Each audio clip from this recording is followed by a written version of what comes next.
and why should I even do this one, right? So there are those are the three questions you would definitely get at. Maybe a why is answered because of the current needs or a burning platform or so on and so forth. But what and how is something you would need to really understand. So can I customize it? If I look at this picture, I mean, there is portfolio. If I'm a small company or if I'm piloting in an area, I may not really need guidelines around this one. Am I a large solution? May not be. Again, if you know the construct of SAFe, where agile release trains we talk about, if you are piloting with one program, say 50 to 125 people, why should I even bother about large solution? Then can I just plug and play? Can I just throw some things and customize it to my own needs? Possibly you could do, but what would also happen is you would overlook some of the basic elements that are needed, right? So can I do a demo? Can I do everything? I mean, I'll not do the demo. Can I do that one, right? So the basic things are really necessary. So that's where SAFe gives you configurations. I mean, it is not customization, rather out of the box configurations to start your journey, and also later over a period of time, where do we want to move to, right? So today we are going to talk about essential SAFe. This is where we will talk about 10 critical factors which are really required for implementing SAFe. That's a bare minimum. Even when you then move to large solution or even move to the portfolio level, these 10 things are the critical factors, nothing more than that. So uh, is it a prescription? Is it a mandate? In a way, yes. Mandate, not in terms of you have to do only ABC, rather giving you some 10 tools or 10 ways where you can start implementing your essential SAFe journey. So we will go through the 10 critical factors in the next maybe 30 minutes or nearly 30 to 35 minutes. Then we will also have a open question and answer. If you have questions in between, you can put it out in the chat window, or is it Q&A? Preet, I mean, is it Q&A or chat? We'll start with the chat, and then Yeah, we can start with the chat. Yeah. Shekhar and Lohit will Yeah. help us with the questions. Yeah. Maybe I'll also pause. Maybe after every two success patterns, maybe I'll pause so that, I mean, there is some time to digest, some time to ask any quick questions that we are having, so that, I mean, we can move forward that way. Yeah, and also sense. At the end, I mean, we will have some time. Plus, we are okay to stay back some more time as well, if it makes sense. Good to go. Yep. Okay. So, end of the day, these are the 10 factors. I mean, I have a slide on what are those 10 factors, but I mean, we'll go through one by one. What are those 10 critical elements or 10 success factors, as Scaled Agile Framework puts it out, that you need to take care of, which is immutable, which is non-negotiable, right? So we will look at that. And while talking about that, I'm going to give a one-liner or a two-liner about what is it, but mostly, I mean, we will dwell with why and how part more than that, just the what part of it. Mostly what part is something, I mean, it's very easy to get to. So, I mean, if you again go to scaleagileframework.com and search for the essential SAFe article, you will be able to see this article, which kind of lists out the highlights and also the roles, events, artifacts, and also the 10 critical success factors. There is a very quick update around what are those 10 critical success factors.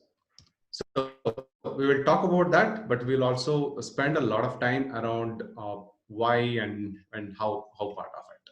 Yeah. So the first factor, like any framework, you always rely on the principles, values and principles. That's where we start from.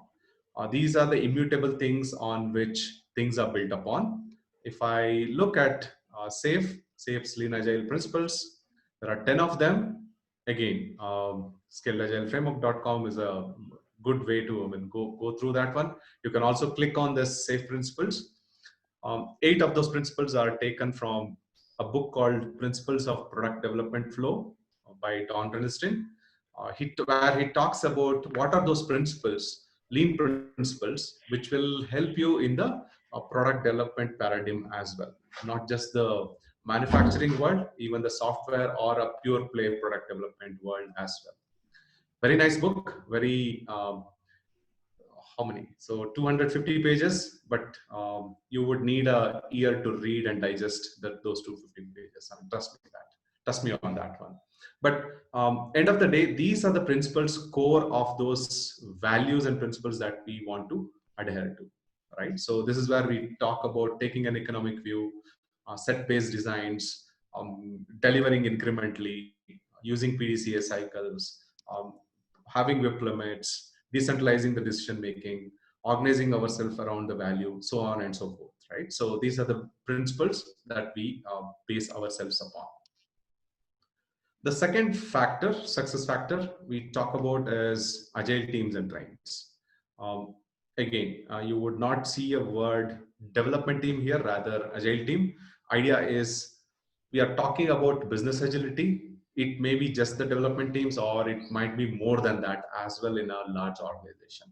It is all the people that is needed to deliver the product or the solution successfully to the market or to the customer. That's what is agile team. I mean, you might have compliance, you might have marketing, you might have HR, you might have finance, all are stakeholders there. So other than that, the construct of product owner, scrum master, it doesn't change even in SAFe. We still do the, if you are following Scrum, you still do those ceremonies, still do those events, you have those artifacts, while there are name changes like you would call it as a product backlog, but here you would call it as a team backlog. And sprint is called as an iteration. Those are some small details that are there. Otherwise, everything else remains the same. SAFe also talks about teams might be using Kanban or a mixture of Scrum and Kanban as well. And mostly what we have seen in the industry now is the teams that use Scrum also use XP heavily, engineering practices from XP very heavily. And the analogy of train here. So as we said, agile teams, I mean, don't change too much, but what is trains? Trains, again, SAFe is good at analogies. So analogy here is a train. Again, a very bad picture of the train there, but this train is a little better. So train has one engine and multiple coaches. So, and all the coaches move towards a common direction. Similarly, we are talking about train as a team of teams. End of the day, when we talk about an agile release train or an ART or ART, as we fondly call it, we are moving towards a common goal, striving to achieve a common value end of the day for our customers or for our stakeholders. So these trains, like the regular trains, they are on a track. We will also see who is going to lay down that track and where is that track all about. These trains move on a track seamlessly together to achieve a goal. Station to station, they reach the stations together, they leave the stations together, right? So that's the analogy of the train. And do we have a restriction on the team size? SAFe suggests 5 to 12 teams. Can I have less than 5 teams and still a train? Possibly yes. Can I have little more than 12 teams and have a train? Possibly yes. But this looks like a good mix where you have a scale of 50 plus people. When I say talk about 5 teams, including your stakeholders and business. And when I say talk about 12 teams, it's around 125 people.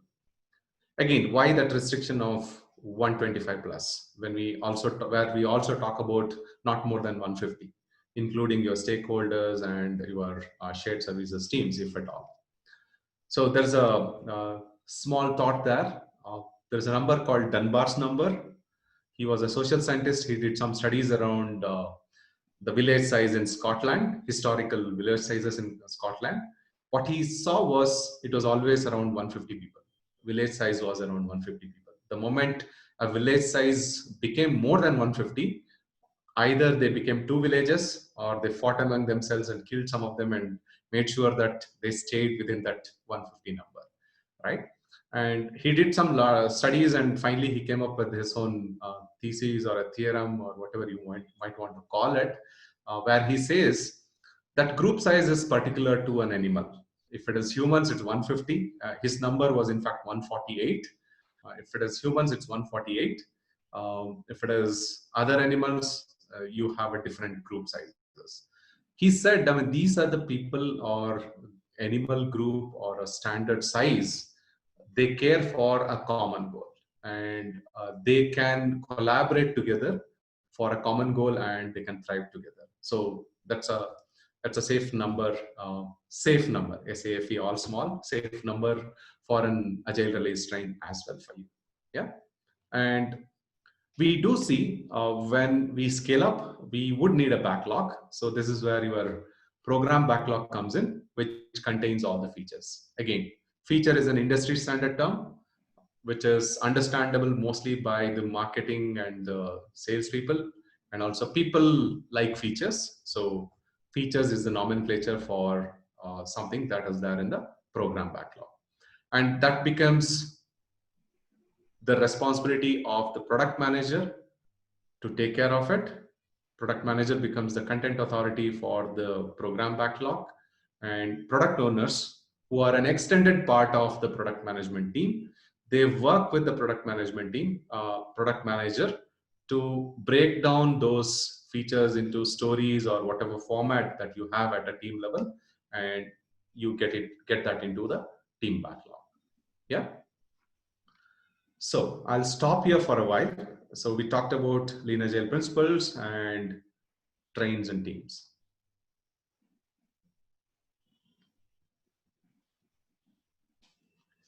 Any questions at this point in time? Yeah, hi, this is Rihanna this side. I have one quick question here. Are there any prerequisites, for this course that, one should know? If it is specifically a safe Agilist course, the only prerequisite is you already know about Agile. I mean, either Scrum, Kanban, right? I mean, you have some quick work experience with Scrum or Kanban or a team level agility, what we call as, right? If you know that, that's perfectly fine. Okay, and there's a link question to this. I have QA background, right? I have around 17 years of experience. So, is there any limitations in a way, like, only it is more dev driven rather versus QA driven, or holistically it has what Not really. Not really. future, Yeah. this is where IT industry is moving now, right? Agile scale, and that's how we see trend going to. So yeah, so from course perspective, I wanted to understand if there are any limitations or restrictions. Yeah, one word answer is no, and one line answer is everybody is part of the team. So the specific skill set that you have is depending upon the team and the organization.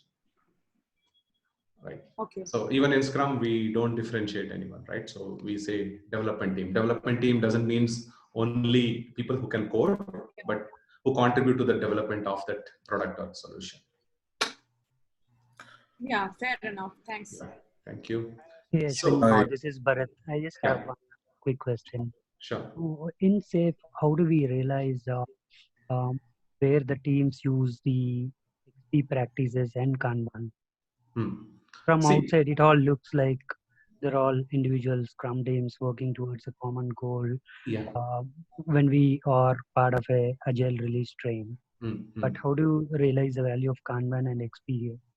So two separate things. Kanban, when do we use it? Even the Scrum teams can also use Kanban for visualization, WIP limits, and I mean some of those principles, right?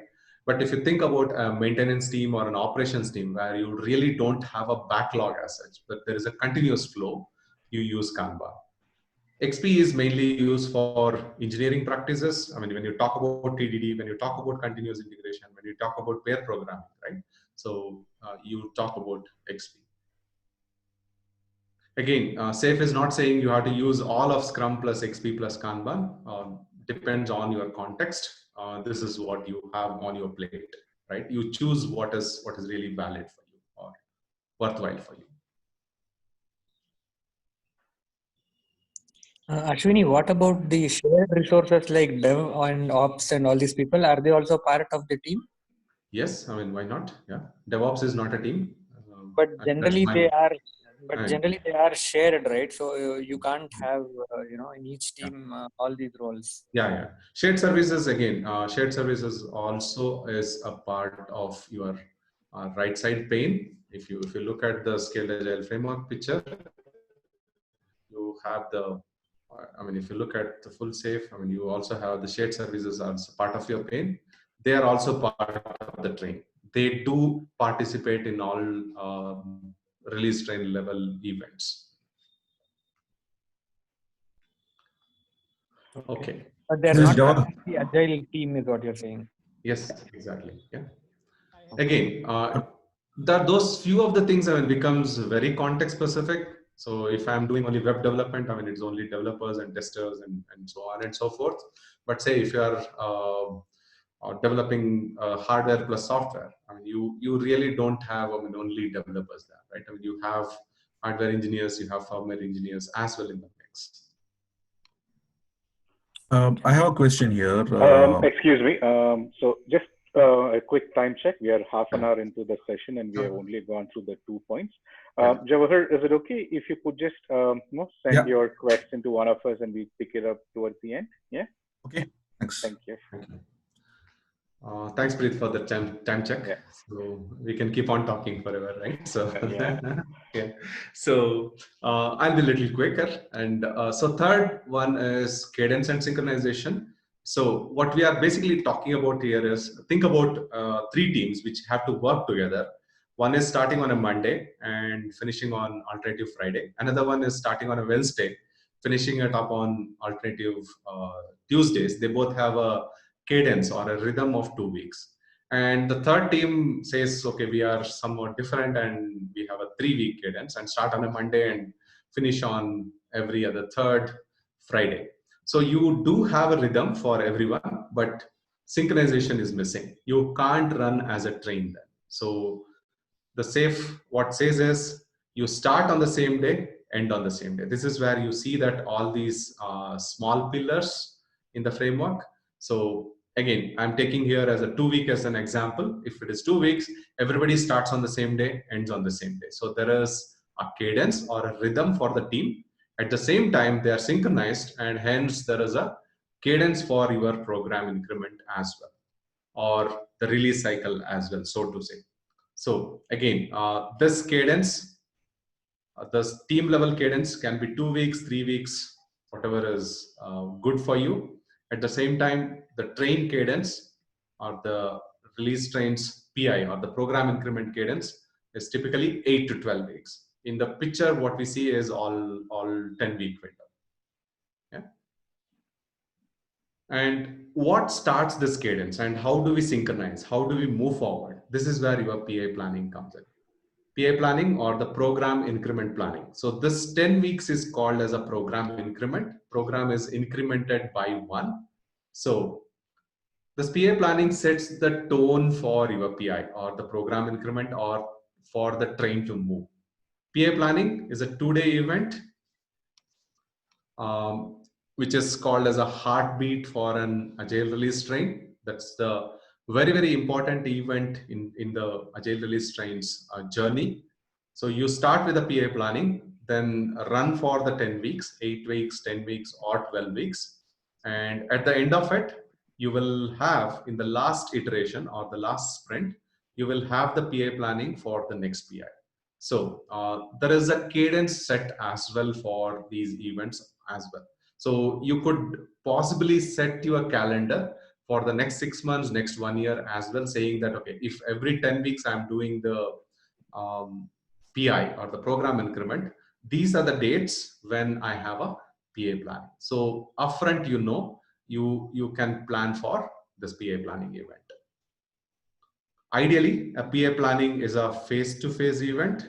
I think till March, it was all face-to-face event, and everybody participates. That's more important, more than the face-to-face, 2 geographies, 3 geographies, it's not a problem, but rather it's about everybody participating. In the PA planning event, whoever we see here at the team level, Scrum Masters, product owners, the team itself, when we talk about a train, there are roles of product manager, RTE, or the release train engineer, who is a scrum master for the entire train, and also the system architect, who is going to maintain this train running with a common or a normal velocity. So we will also see the architect role coming in a little later.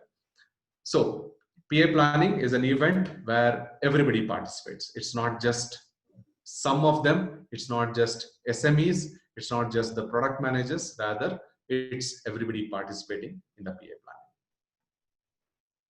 A quick pause. Any questions on cadence and synchronization and the PA planning part of it?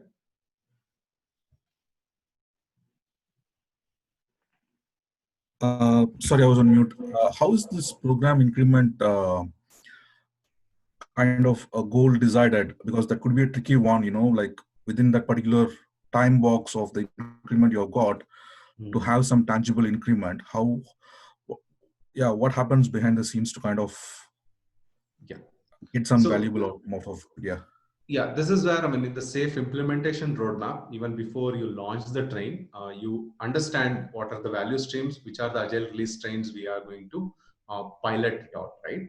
And you see the current structure, current delivery, currently how you are delivering, right? Based on that, you decide whether it is 8 weeks, whether it is 10 weeks or 12 weeks, right? And I've also seen trains which are doing 13 weeks. If you see about 13 weeks, it's like 10 plus 3 weeks. 13 weeks becomes an exact quarter. So they have 6 iterations or 6 sprints. 5 of them are 2 weeks. Last one is 3 weeks. We will also talk about what is the last one in a while. It's about your implementation roadmap. How do you want to talk about it? And thanks for that. And is it also more of a is it necessary that you go live with every quarter or every increment, or it's more of not really. Okay. Release on demand. Right. Okay. Yeah. Okay. Thank you. Yeah. With that, I know there are a few questions. I will take it up, all of them at the end as well. So what's the fifth one? Fifth one is about customer centricity, DevOps, and release on demand. I think this answers one of the questions. I think I've seen it in the chat window as well. Does it necessitate us that we release only at the end of the PI? Not really. PI is a timeline. Like in a Scrum team, you have a 2-week sprint, but you can still release on a daily basis. Even in SAFe, this 10-week is a guideline for you, or the boundaries that you have set for yourself to plan at a high level during the PA planning. But release is always on demand. You develop on cadence, develop rhythmically, and release it on demand. When the customer demands, you're going to release it. It could mean that, okay, I have shown some things in my first iteration. Customer likes it, they take it. Customer says, okay, let me wait for 2 more weeks. I'm going to get some more features additionally. I'll bundle up everything and then take it up. Fair enough, perfectly fine. Can they take something in between this PI? Fair enough, perfectly fine. Even your milestones like minor releases, major releases, patches, or even say security upgrades, they keep on going. They don't wait for you to complete the PI. So develop on cadence, rhythmically develop, but release based on the demand. I have this, I talk about this in my class. Your deployment is a technical decision, delivery is a business decision, right? So releasing is a business decision. So deployment is your work, you are going to do it. Technically, when you are ready, if I know my logic is working, I'm going to post it. I'm going to put it on staging, pre-production, wherever it is understood to be put, right? I'm going to put it out. So deployment is a technical decision. that's rhythmic in nature. That's where, I mean, we think about customer, we use DevOps as a enabler, but at the same time, release is a business decision and it's on demand. And what helps you to make those decisions, what helps you to move towards that paradigm where you can release on demand? This is where your system demos come in.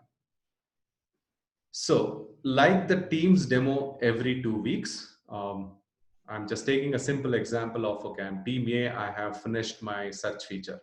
I'm doing something like Amazon.com, I've finished search feature. The Team B has done the card feature.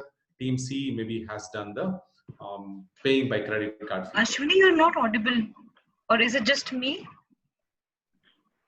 Yes, I think you only problem. Your side, you can check. We are good, Ashwini. You can go ahead. Okay, sure. Cool. So the 3 teams, each one of us individually have shown the demo to our stakeholders. It works perfectly fine. But the suggestion from SAFe, again, immutable one, is you need to do a system demo every 2 weeks. Do I say, if I'm doing from Monday to Friday, the sprint, do I do the system demo also on a Friday? Maybe not. You are little delayed there, but you integrate and showcase the demo to your program stakeholders. It could be your product management, it could be your business, it could be your stakeholders. You integrate and showcase that the search card and the credit card can work seamlessly together. So that way, by the time you hit the final sprint in the PI, you are already ready. You would have already done the integration 4 times. If it is 5 sprints, you would have done the integration 4 times. And when you showcase, maybe first time I have done 3 features, next time I've done 2 more features, and some of them had to be switched off as well because of the customer demand. You are continuously evaluating, continuously integrating, so that when you do the final release, so to say, or you are ready with something valuable at the end of 10 weeks, everything is working seamlessly without the regression, right? So system demos make sure that you are moving into a paradigm of releasing on demand. So only additional thing that you would be doing is not just your own demos, you are integrating and demoing it to the stakeholder. So that, I mean, we can avoid sentences like it works in my system or it works for me, right? It has to work in a neutral environment in the system demo. So DevOps and release on demand, helping in developing on a cadence-based delivery and deploying or releasing to the customers on demand. And how do we do it? Through the system demos every 2 weeks, maybe a little delayed than the team demo, but it happens every 2 weeks.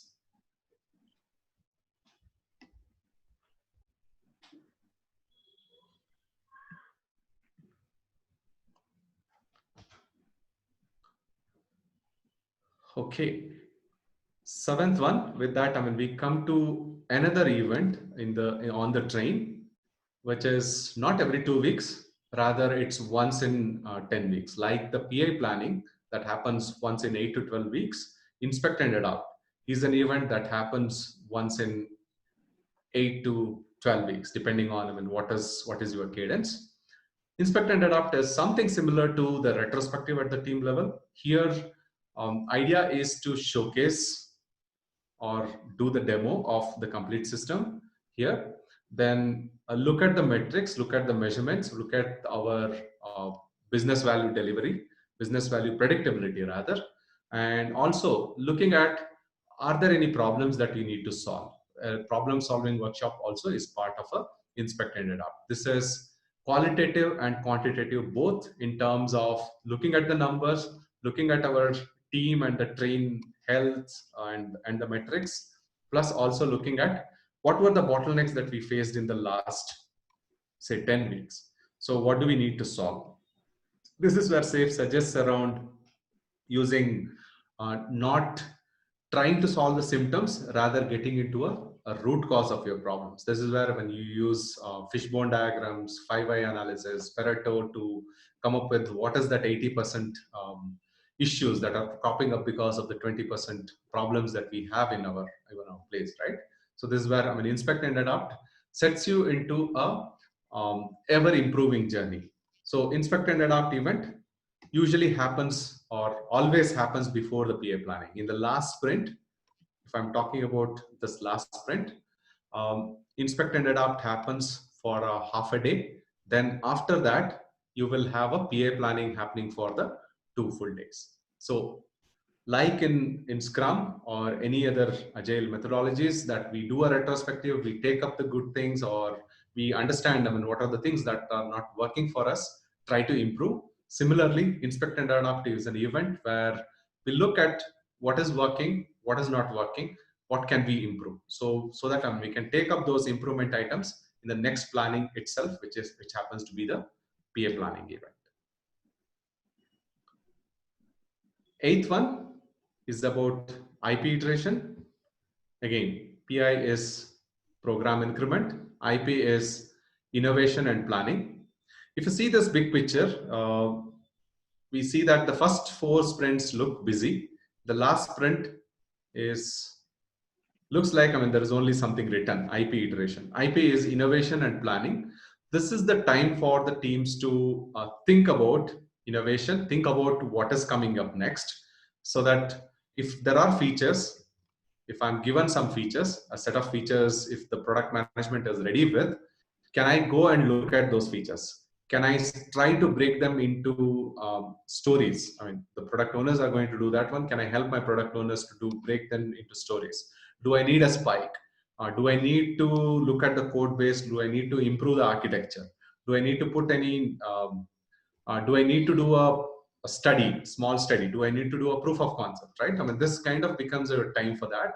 And if I'm coming for the planning meeting at the end of the sprint, PA planning meeting, I don't want to enter into the room and somebody says, okay, guys, I mean, these are the 10 features you are going to develop in the next 10 weeks. We don't want to be in that place. So this time, this 10 days, out of which 2 days are PA planning, 2 or 2.5 days, depending on if you are a distributed team and you need an additional time, 2.5 to 3 days also you can take it up for PA planning. At the same time, you have an inspect and adapt for half a day. So rest 7 days, around 7 days are for you to really plan ahead, really look at what is the next set of items that we need to take care of, and then break it down. And also it could become a placeholder for you to have your hackathons, your coding competitions, even learning together something new as well. If you want to go for a one-day training, this might become a placeholder for you. You know when are you going to hit those dates so that you can plan for your training, your own self-development and improvement as well. So in the end, inspect and adapt is about a retrospective for the program level, and IP iteration is to pause, improve ourselves, think about what are those planning aspects that are needed for the next PI, and start thinking about it so that the planning meeting, PA planning, which is today event, can become successful, can be fruitful as well.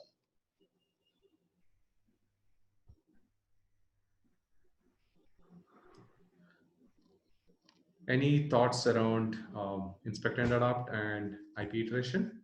Yeah, I was thinking about this IP iteration. How does refinement happens? For within the program increment A, and for the next program increment. So again, I mean, if you look at Scrum, you would do a backlog refinement, isn't it? SAFe says backlog refinement in a SAFe teams is 2 parts. The first part is looking at, okay, I have planned ahead for these many sprints. Am I still on track? I mean, do I need to change, right? So I'm in the first iteration. I look at the next 2 iterations possibly. Look at, do I need to adjust anything? That's the first part in the backlog refinement. The second part is about what is coming up for the next PI. So the backlog refinement that way takes care of your refinement for the next PI as well. This is where your product owners start working with your product management team, start getting those next set of features, start talking to the teams around how do we break it down, start breaking it down, maybe give some high level estimates as well, so that by the time you hit around the PA planning, you fairly have some backlog, right? I mean, the features are there. They are divided into story-like chunks, and some high-level estimation is there as well. So that when you come to the PA planning, even the product management should know, should I take 10 features? Should I take 12 features, right? So what is the right size of or right set of features that I could take it for the team? Okay. Okay. Thank you.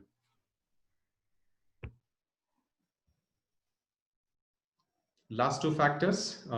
Ninth one is architectural runway. Again, an analogy. Where do you see the runway? You have the runways in airport. So architecture also is something you build based on what are you trying to accomplish. Like a runway is built per the need. Say if a chopper is landing, I will not have a runway, rather a helipad.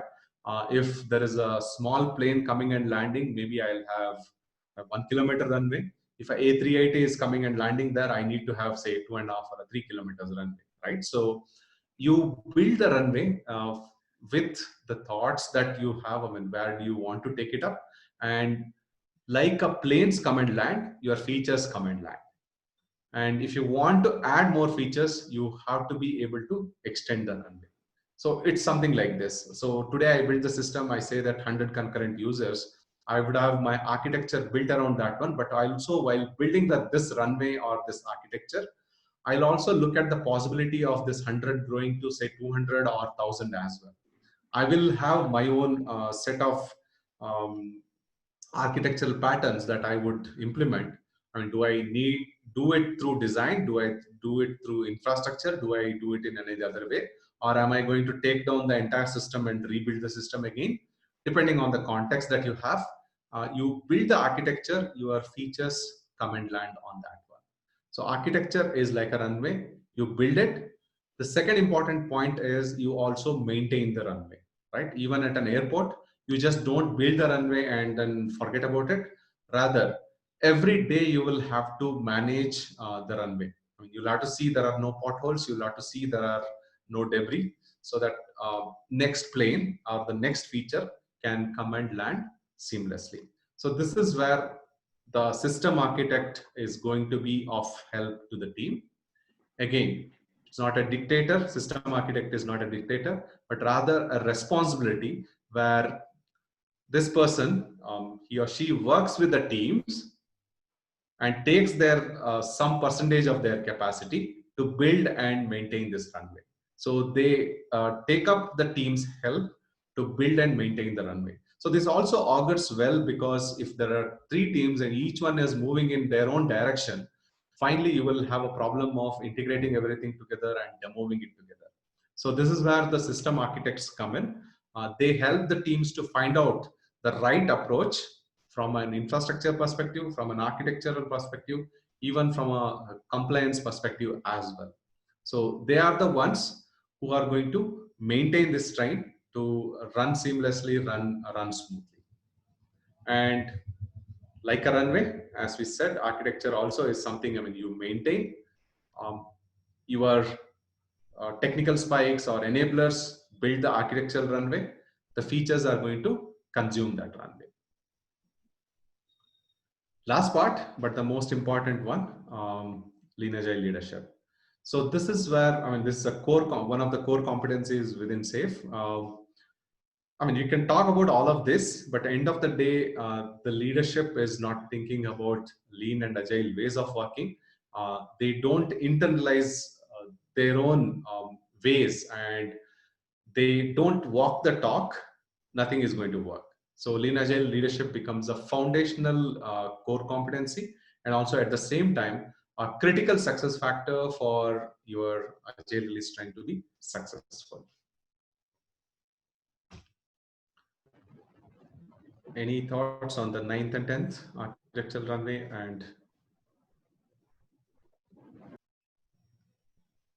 which roles form of this lean agile leadership? Anybody wants to answer that? I've been talking too much.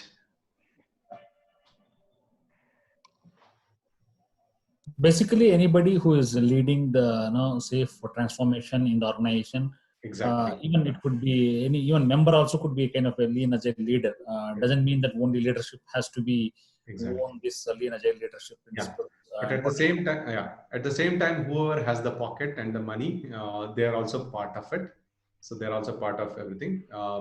And like you rightly pointed out, whoever is leading the effort. Again, most organizations will have a transformation office, or what SAFE calls it as a LACE, Lean Agile Center of Excellence. They become the leaders leading from the front. And can it be your sponsor? Yes, I mean, they are also. In fact, everyone is a leader in their own right. So another answer of that, could it be that anyone who's beyond the structure of the team, which means if the current flowchart, the current diagram that we see, even the system architects, RTs and business owners, all of them, so anyone beyond the team level is a part of Lean Agile leadership? Would that be an appropriate comment? Yes and no, both. Yes, I mean, when you have a scale and there are particular responsibilities, I will not say a role, particular responsibilities.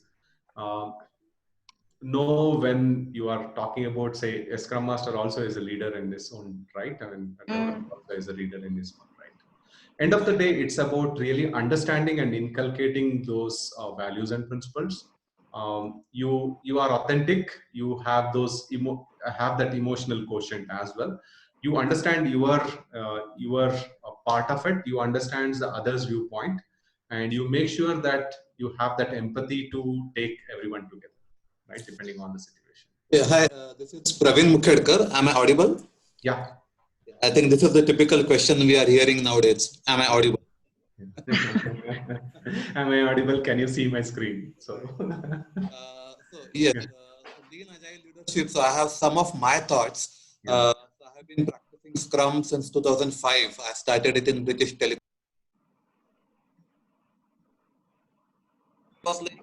You're not Praveen, audible. I think we lost you. Is it audible now? Yes, I suppose. When you ask that question, you are audible. So.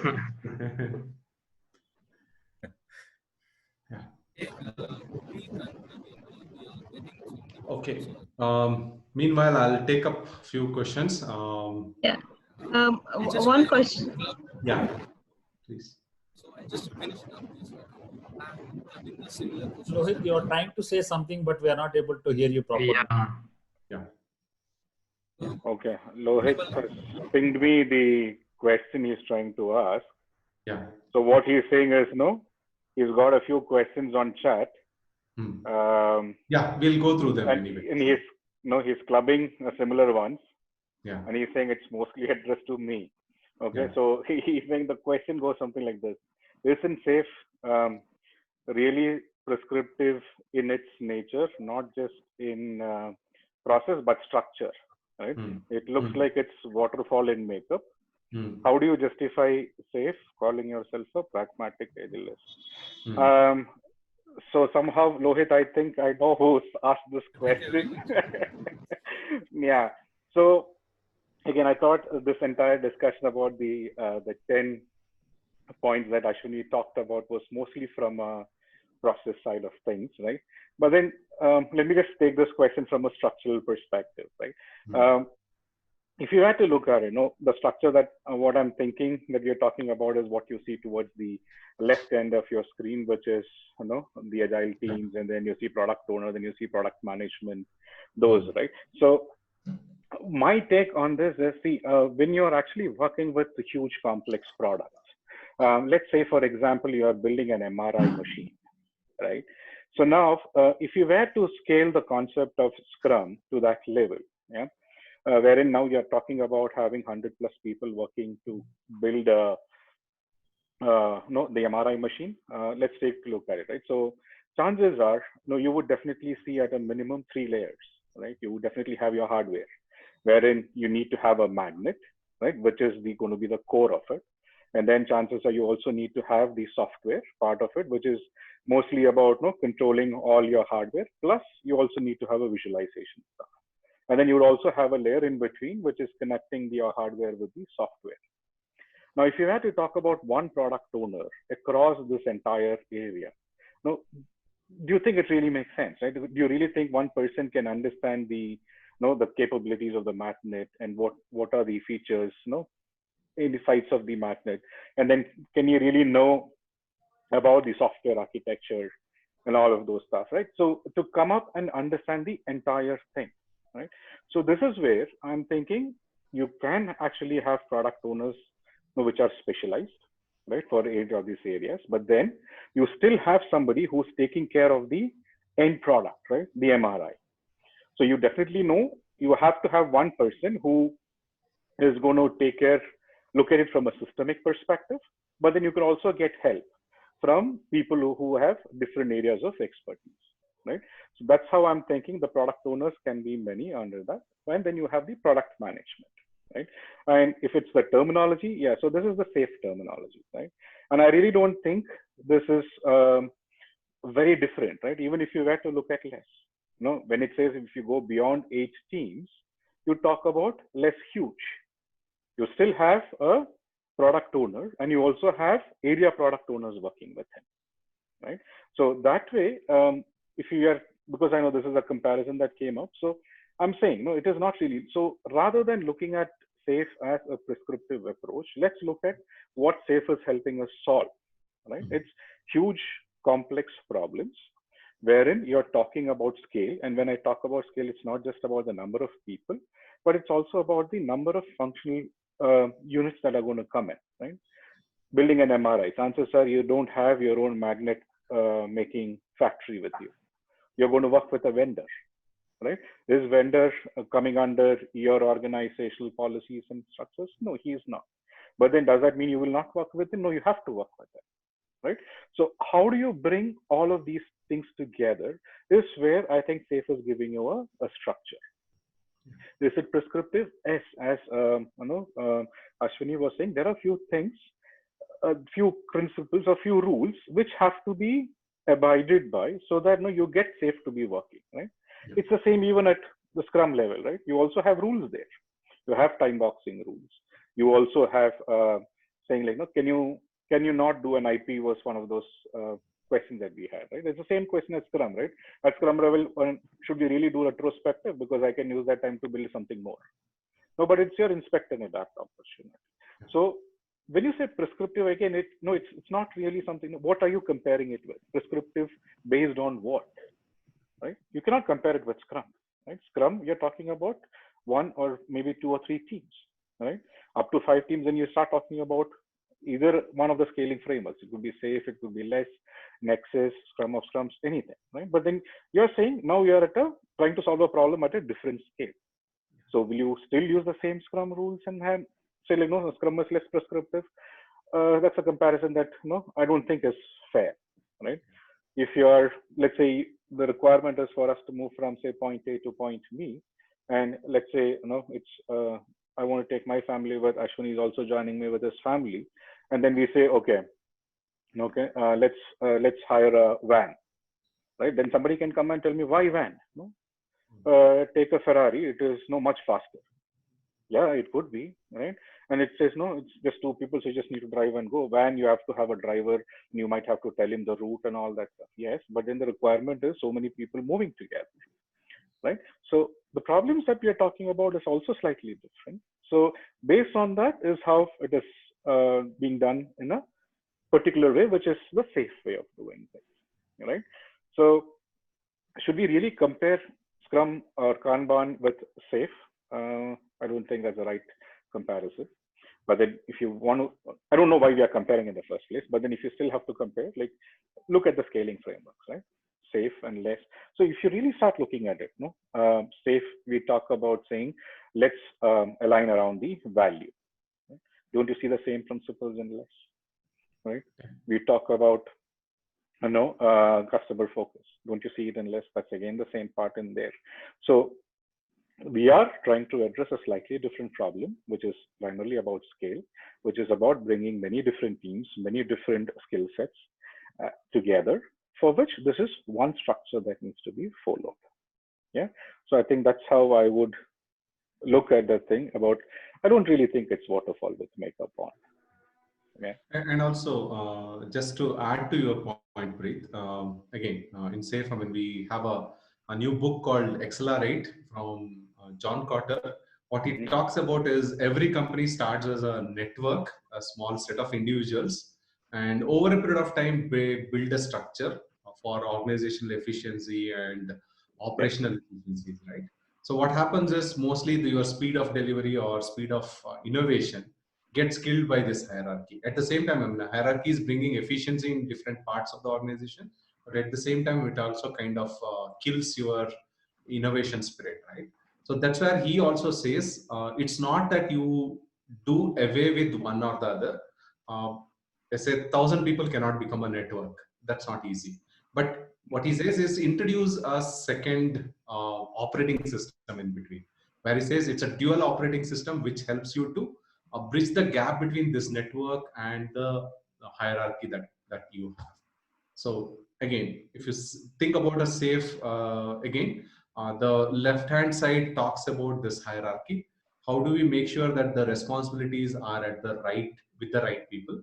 And when you talk about agile release train, PA planning, everybody coming together, IP where everybody works together to find out either solve the think about the future problem or try to solve something, I mean, which is hard, right? This is where your network comes in.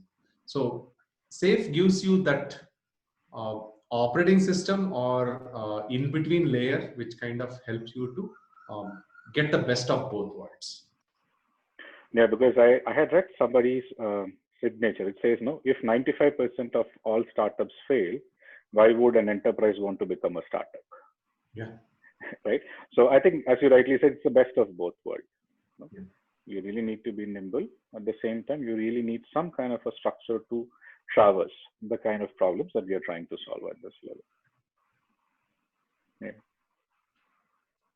How are dependencies being managed in SAFE? I saw. Yeah, there is a question, right? So in the PA planning, you put something called as a program board. So what it contains is the features each team is taking up and what are the agreed upon dependencies and when are they solving it, right? I think I can get a quick program board itself. Yeah. So okay, I can go to the PA planning again.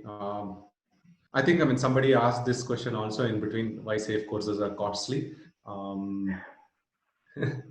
So, but everything that we talk about in a 2-day class, 3 times more than that, you can read on the website.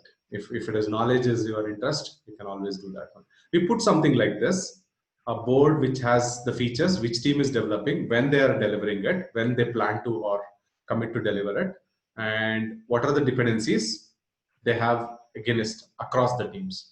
So this becomes a visual representation for you to really see when is any feature getting delivered. Does that feature has any dependency with the other teams?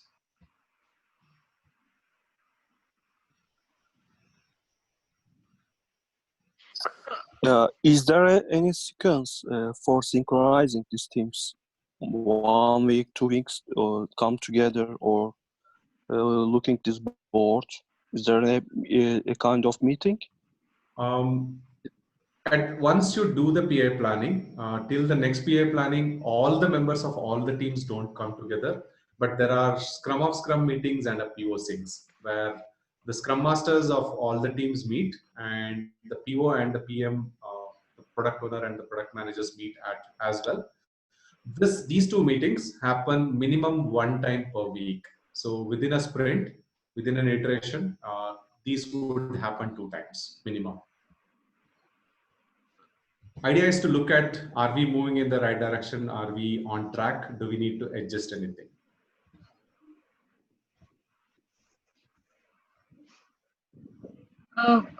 One question from me.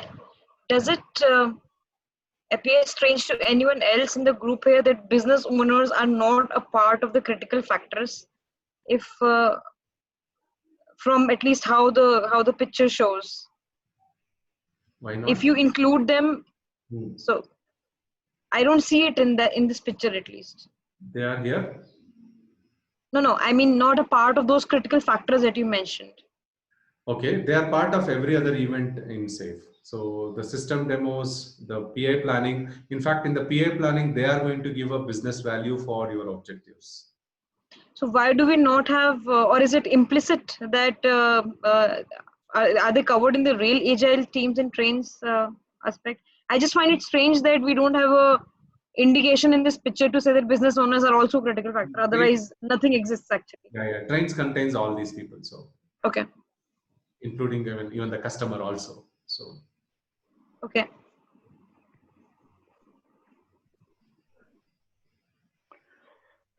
Okay, we are on the time. Is there any other quick question that you would want to ask? Because Ashwini said he can spend another 10-15 minutes more than the time. So, Ashwini, could you please throw some light on the customer centricity and design thinking, please? Yeah. So again, idea is any organization. I mean, organizations exist for customers. Like Sam Walton, who is the founder of a Walmart, said, there is only one boss, customer, and he can fire everybody in the company. Right. So end of the day, whatever you do, it should be increasing the happiness of the customer or solving the problem of the customer. This is where the customer centricity comes in. So SAFe 5.0 introduced the design thinking aspect as well. So can we be empathetic towards the customer? This is where we use the customer journey map or the empathy map or even a persona to really understand who is the customer, not just the product owners and the marketing teams or whoever is customer facing. Rather, everybody in the team, can they use the design thinking philosophies where you discover, define, then develop and deliver, right? So SAFe sees design thinking as a double diamond. Again, this might be the divergent, convergent. Yeah, divergent thinking where you are understanding the problem, discovering it, defining it, converging and defining a one problem statement, then developing multiple prototypes, multiple proof of concepts. Then while delivering, it's a convergent thinking, right? So you understand the problem and design the right solution. At the same time, design thinking also makes sure that the solutions are viable, solutions are feasible, they are desirable by the customers and sustainable over a long period of time.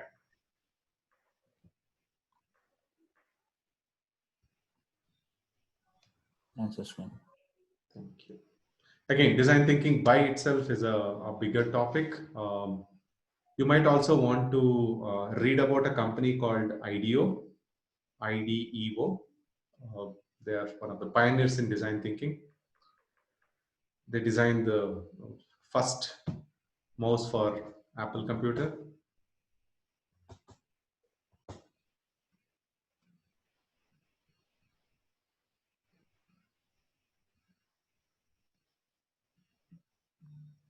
Sorry, Ashwin, one more question on the solution context, please. Okay. Yeah. Sorry, solution context. Yeah. So idea is, when you talk about a solution, you will also have to think about the context where it lies, right? So again, Preet was talking about MRI machines, right? So the context is entirely different than Amazon.com. So even at an essential level, when you are developing a solution, you understand your context and involve the right people. That's what it means.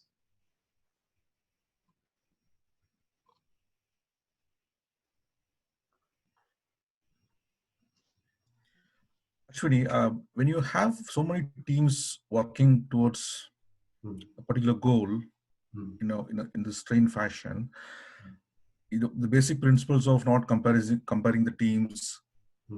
There are, again, imagine a lot of pressure on the teams to kind of, you may put it as a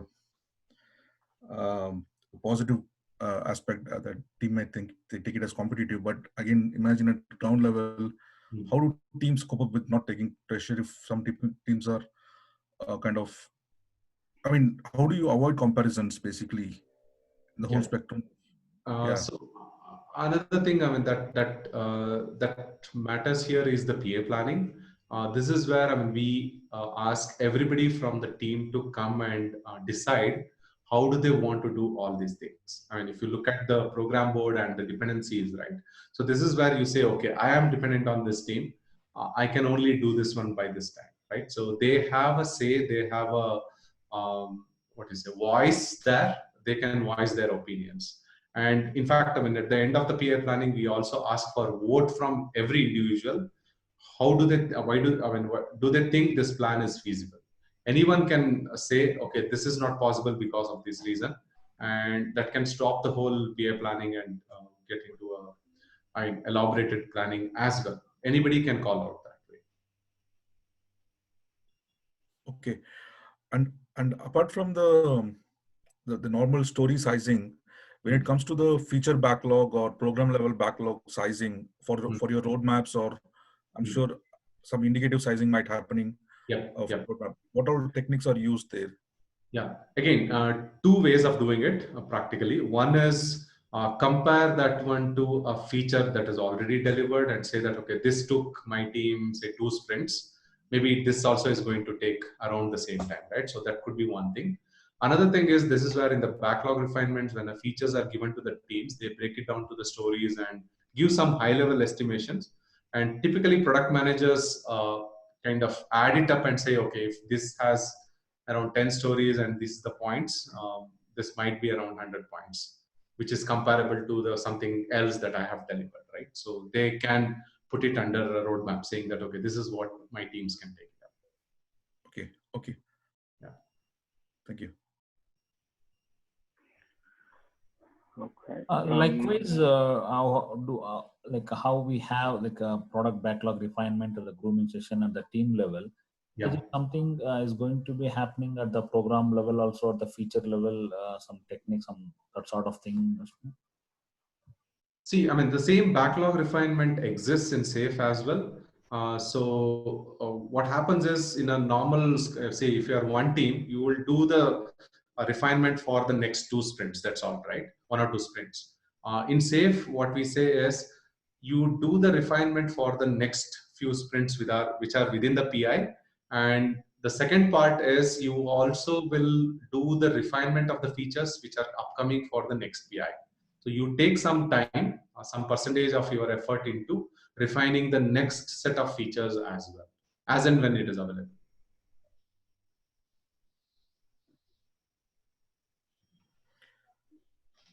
Thank you. Okay. So, in Scrum, we have forming, norming, performing phases for the team. Do we have anything particular in SAFe? Not really, but I mean, as such, these should apply anywhere.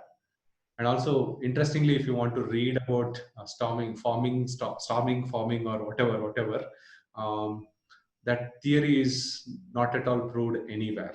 There is no studies which say that, okay, that's the right theory. So that's the latest on forming. And again, I'm thinking, forming, I think you should start from forming, storming, norming, and performing. Now, whatever Tuckman said is at a team level, right? So SAFe comes into picture when you have, say, more than 5 teams, right? So here, what we're talking about is inter-team collaborations. So you already have agile teams which are, let's assume, in the performing phase already. So if the teams are already in the performing phase, now taking care of dependency between the other teams is something that should come naturally to them, right? So I really don't see that you have to have a separate forming, storming, norming phases even at a SAFe level. Right? If you're already at a performing phase, I think then you're good. Right? So, thanks. There's a question on Scrum or Kanban. Again, it depends on the team. Teams can use only Scrum or only Kanban, or a mix of both of them. It's fine. So I'll ask a general question here. Based on all your experience you have gained on this SAFe over years, what kind of patterns do you see in terms of challenges the teams face, and how effective is it? What is your general view about it? I mean, is it from the implementation perspective? What are the challenges for the teams? Yeah, or from an outcome perspective, yeah. I mean, if you want me to point one thing or two things, it's like the system demo is not being done. Right. Like everybody waiting for someone else, or saying that, okay, let me not integrate this time, let me do it later. Or the right tool sets not being available for people to integrate. There is no, no benefit for them to integrate, right? I mean, if your integration takes 2 days, then you are not going to integrate often, right? So that's one pitfall I have seen. The code grows so much, or the artifacts that you have grow so much, that finally integration becomes tougher. Yeah. Another thing is taking inspect and adapt lighter, right? Not solving the right problems. Just for the sake of it, I mean, putting some metrics and saying that, okay, we'll improve everywhere. It doesn't work out. Yeah. Okay. Go on, sorry, Abhinav. Sorry, Jawar. So, Ashwini, I have a question. Like, what are the metrics that you have at PI level? Like, at team level, you can use Burndown chart and everything else. But what do you do? Are you doing the same at Burndown chart at PI level also, program level also? The team level metrics, I mean, whatever, if you are doing something, it stays the same. Again, I would recommend metrics, clicking on the metrics on Scale Agile framework. It gives you a plethora of metrics, but use with your own caution, right? I mean, it is like, I mean, you have some assessments, you have some metrics for the portfolio level, metrics for the program level as well. Program level, we mostly look at the predictability. So as I said, business owners are going to give a business value for the objectives that you have carved out during a PI planning. Like a sprint goal, you will have a PI objective for each of the teams for the PI. So you measure the value there and measure the predictability. How predictable are my teams in delivering the value? And also, saves, again, not a suggestion as such.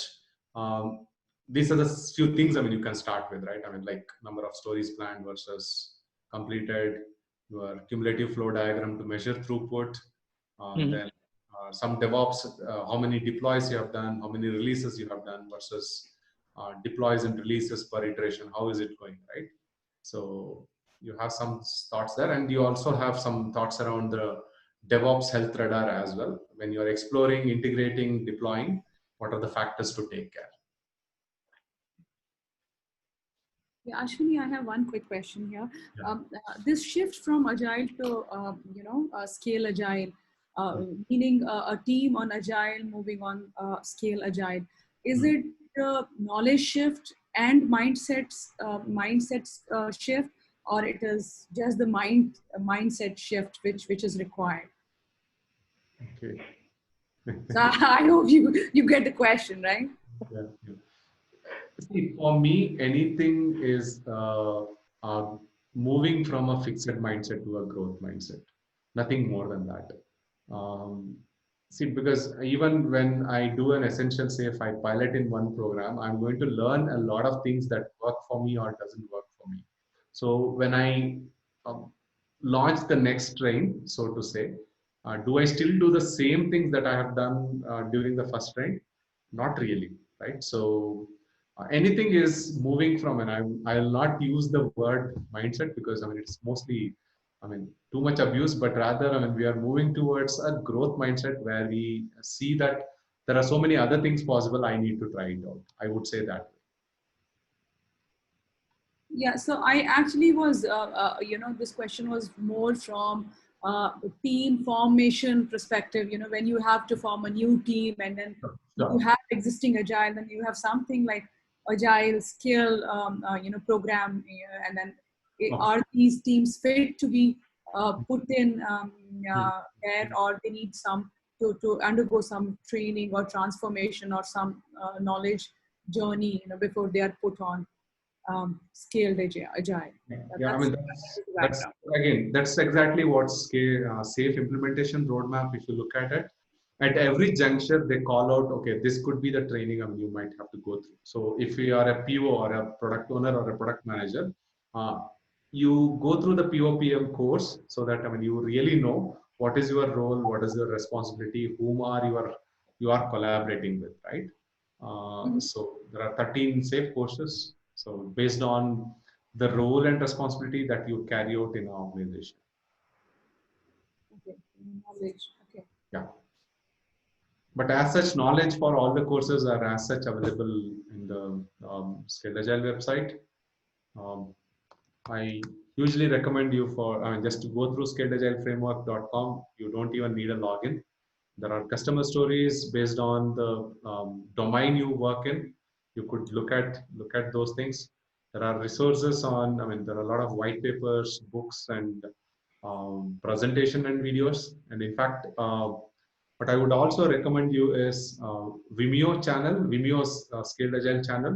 If you go there, there are around 200 plus videos now. So on different topics. So sure. Thank you, Ashwini. So Ashwini, I think even your time is up.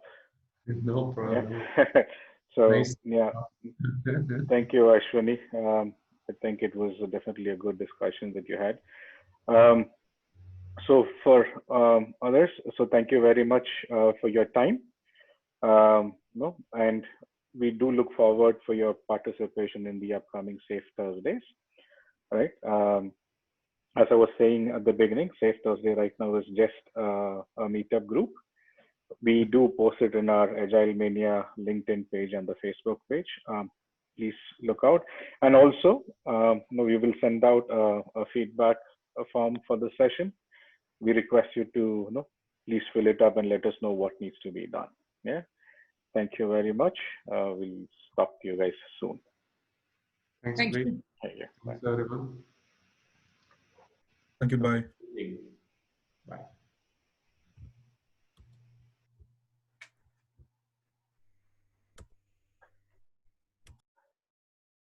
Shekhar?